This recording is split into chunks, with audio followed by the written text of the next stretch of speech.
Hi, folks. I'm Father Joe Grimaldi. You can call me Joe, and I'd like to welcome you to my podcast. But now, here's our host and friend, Ken Calvert.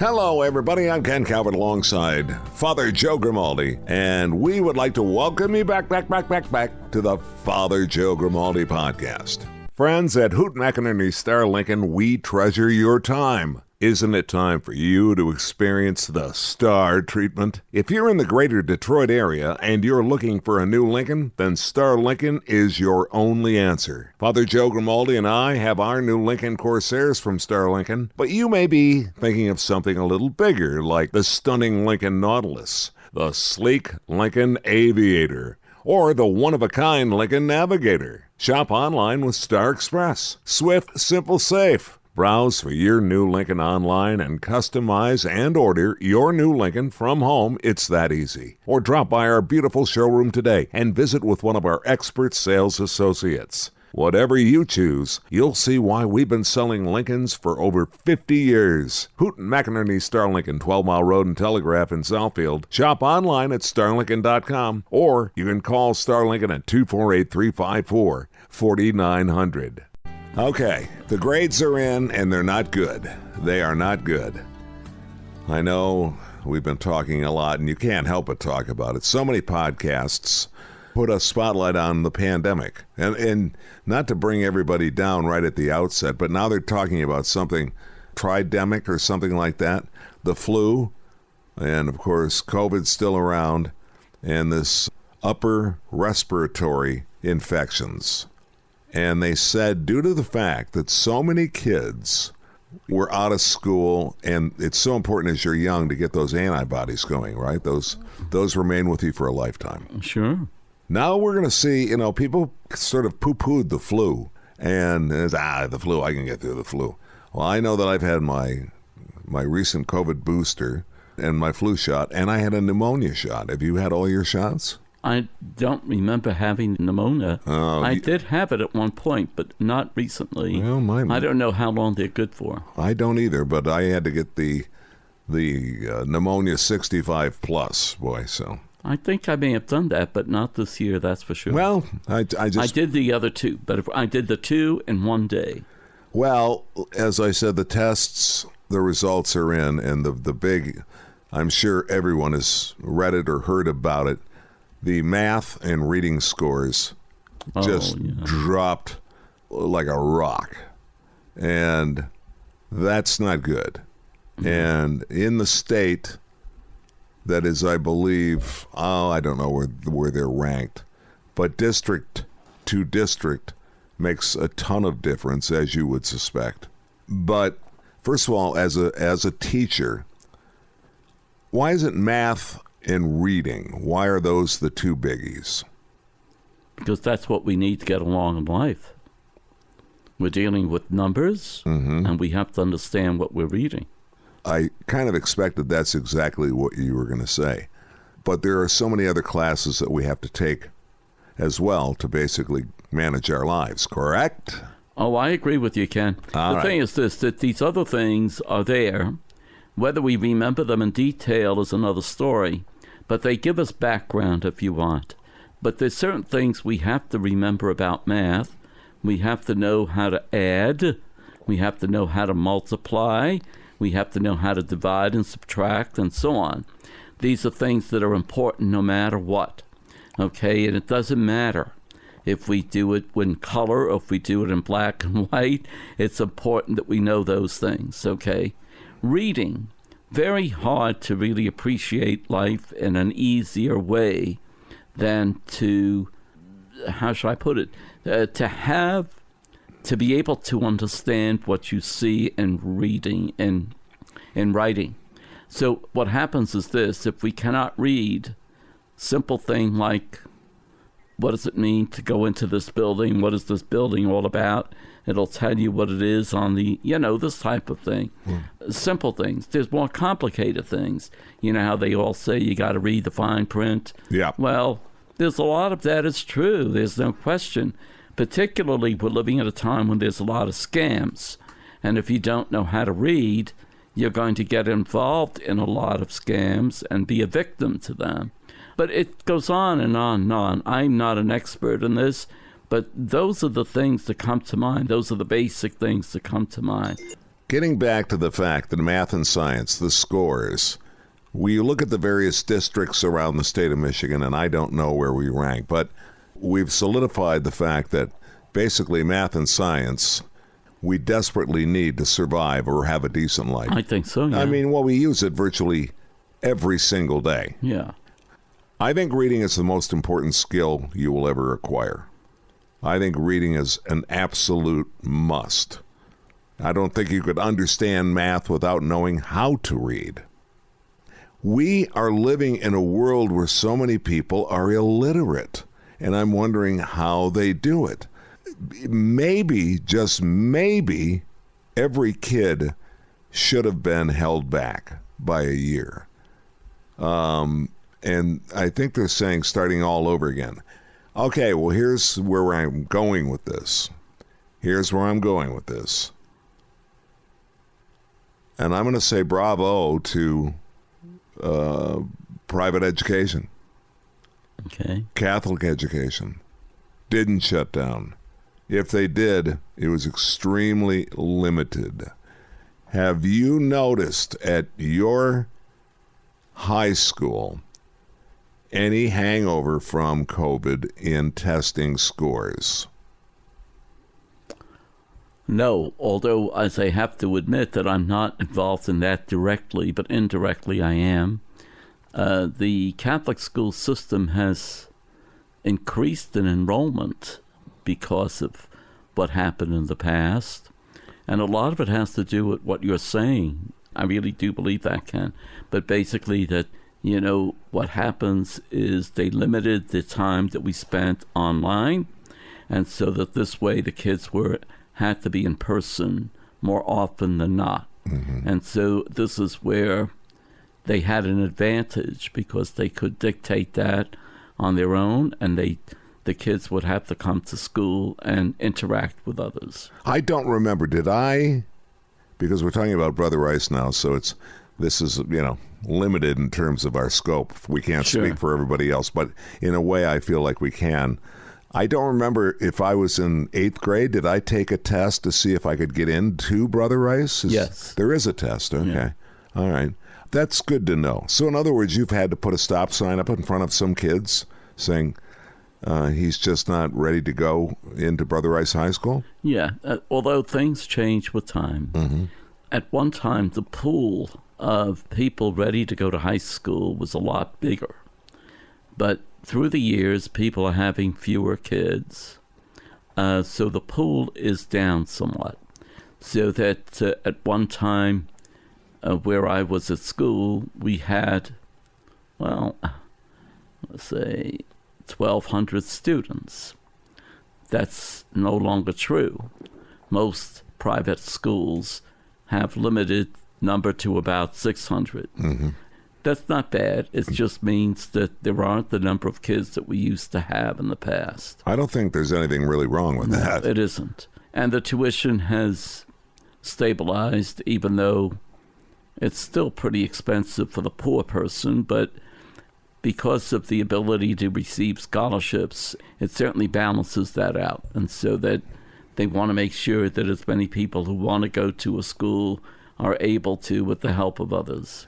What about kids that are good in one class or one subject and not in another? I mean, that happens all the time. Sure. I mean, you can have a savant in one room, but he couldn't, put his car up on a jack and change a tire if he had to. We've all heard or seen those sorts of stories. But let's talk about reading for a second. Is there a way to teach reading? Is there a way to teach somebody to enjoy reading? Or is that just something that some people are readers, others are not? I'm going to have to say yes to that. In this sense, when you are growing up in a house where there are books around you all the time, and that appropriate age-wise books are available to you, I think there's more interest in continuing your reading. However, if there's nothing there to help you with that, you're going to fail on that. You're not going to go. You're going to turn on the TV instead of reading the book. I think, though, through the years, younger parents have learned to make sure that the houses are equipped with books that are age appropriate, and so through the years it should be a better situation. What you mentioned, maybe related to this, is that sometimes there might be people that are more adept at math than they are in reading. Mm-hmm. That happens all the time. Sure. However, basics have to be there in both areas, so that even though you're not going to be the A student in math, you still have to be at least a C student in math, even though you might be an A student in English. Right. But usually kids that are interested in school, usually there isn't that big a discrepancy. They're going to be doing well in both, not to that extent, okay? It's not necessarily all A's, but they're going to be, and I'm using antique-type terms, I think, because now they have different ways of describing the excellence and the average and so on. So basically, there has to be at least an average base. And then, if you like reading more than math, well, that's up to you. Or science more than English and so on and so forth. But everybody has to at least graduate average-wise. Sure. Science, sorry. Game over. Don't. I did not do well in science. Right. I just, and to this day, I'm not one that could help you with a question about science. I just couldn't do it. I mean, I know the basics, all right? How many elements are there? I have no clue. Right. Would I survive on Jeopardy? No. But you survive in life. No, but I would survive in a category. But you survive in life. Yeah, but I survive in life. But I'm at that point where I'm trying to do as many mental things as possible. The one thing I'm not, and I regret that I'm not, but there's nothing I can do, is I wish that I was one of those people that just loved a good book, loved reading. I really like reading. I like reading the newspaper. I like reading friends. I have a friend who's an author, and I like reading his books, and I know the person, so it makes it even more interesting for me. But I'm not a guy that always walks around with a paperback book in my back pocket. Or they have a thing here in Michigan once a year called Book Stock, where people donate books. And the line to get in, to get to the front of the line, you would think they were giving away a brand new house. And the people just go pouring in looking to buy books. And I'm so jealous of those people. And I'm wondering if that's something that you could have helped me achieve earlier in life, being an instructor, a teacher. I don't think so, because my teaching had to do with teaching people languages mostly. It's difficult to engender interest. It doesn't have to be just you. No, but okay.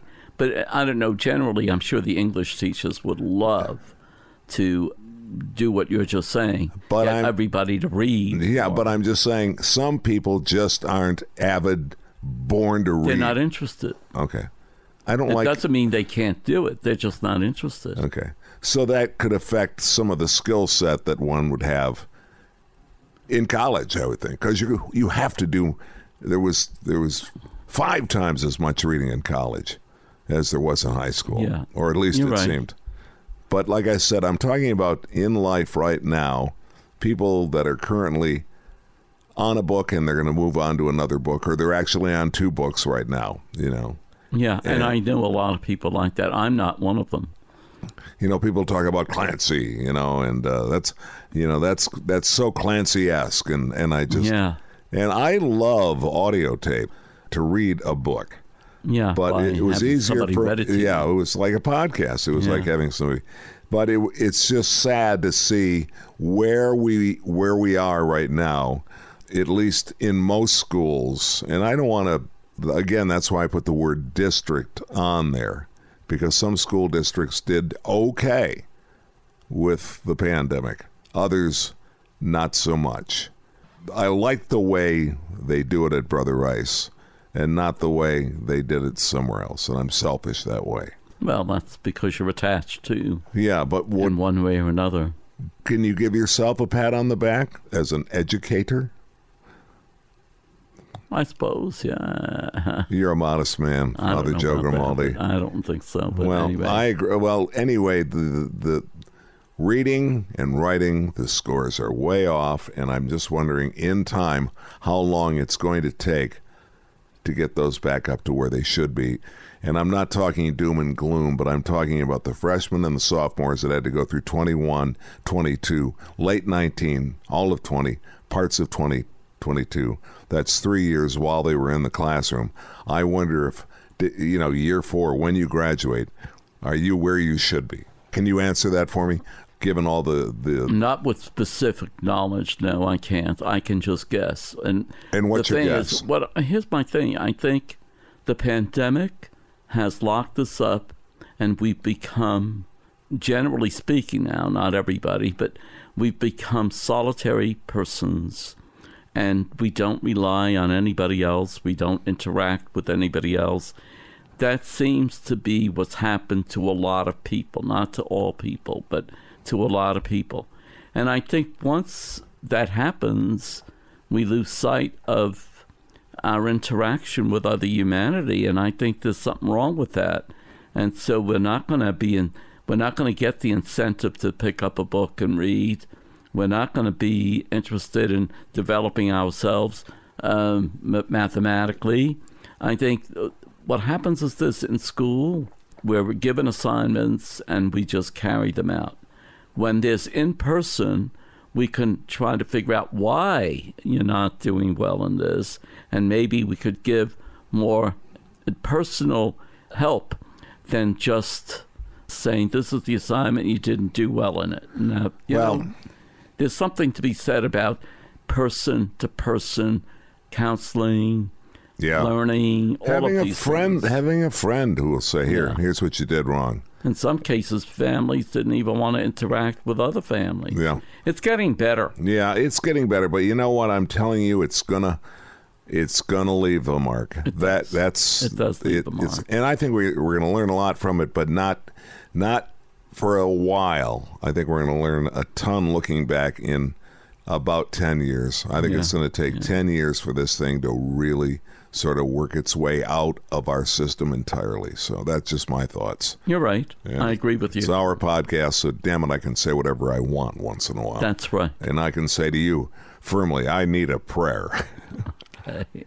Heavenly Father, we ask you to give us the strength and the courage to go against the usual cultural challenges that we face on a regular basis. We ask this in the name of Jesus the Lord. Amen. God bless you all. This is Father Joe Grimaldi, and I look forward to seeing you next time on the Father Joe Podcast. If you'd like, you can email us. It's frjoepodcast@gmail.com. That's frjoepodcast@gmail.com. We're also on Facebook. Simply search Father Joe Grimaldi. And thanks for listening, everyone.